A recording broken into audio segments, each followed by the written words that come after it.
takový slova. Bylo to přesně tak. Místožák a vezír se s ním v lenosti mohli rovnat, ale také se měli chytře vlichotit do šáhovy přízně. A čím méně se jim chtělo pracovat, tím více vymýšleli práci pro druhé. Jednou si žák vymyslel neslychanou věc. Potřebuji nový palác, ale nejen tak obyčejný palác. Jaký palác si představuješ? Můj nejskvělejší vládce. Určitě daleko lepší než tento. Pane, kéž tvůj život prodlouží době. V tom paláci všechno se mu musí dát do úst, abych se vůbec nemusel hýbat. To je výborný nápad. Můj pane, nejskvělejší a nejdokonalejší. Skvělý nápad, lepší bych nevymyslel. Ty jsi chodící studnice moudrosti. Dejte příkazy stavitelům, ať se hned dají do práce.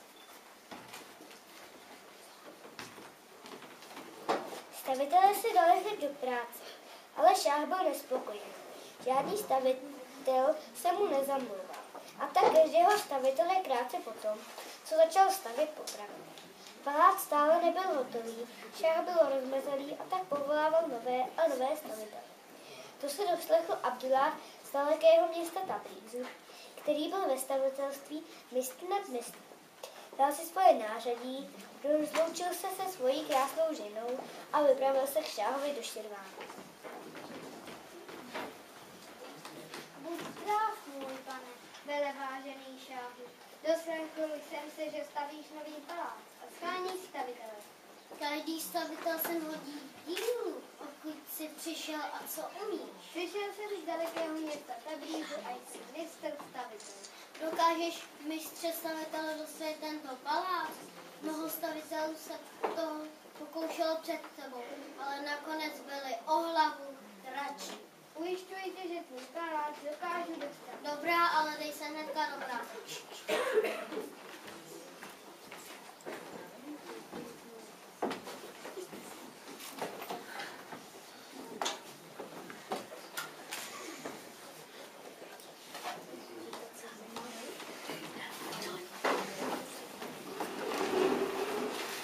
Abdullah vytáhl svoje nářadí a dal se hned do práce s současnými zedníky.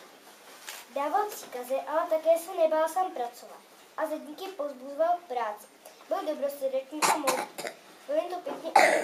Za chvíli se však na stavbě objevila nosítka se šáhem.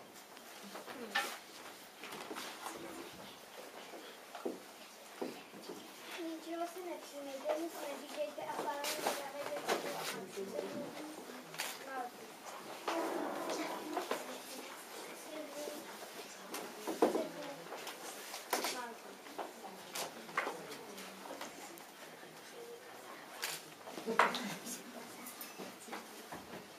Vidím, že jíte do práce od ruky. Jsem spokojen. Tady máš vyšet z práci a jen tak pilně pokračuj dál.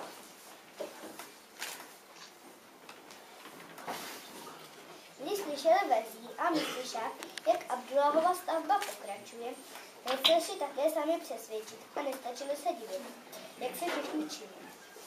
Když se vrátili do starého paláce, místošák nasadil šáhovi brouka do hlavy.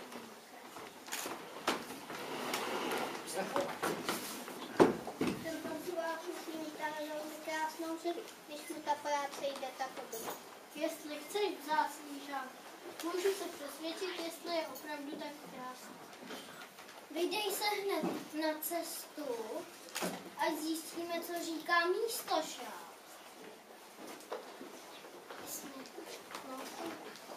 Vezír se vydal do sítkách na cestu do Tabrízu.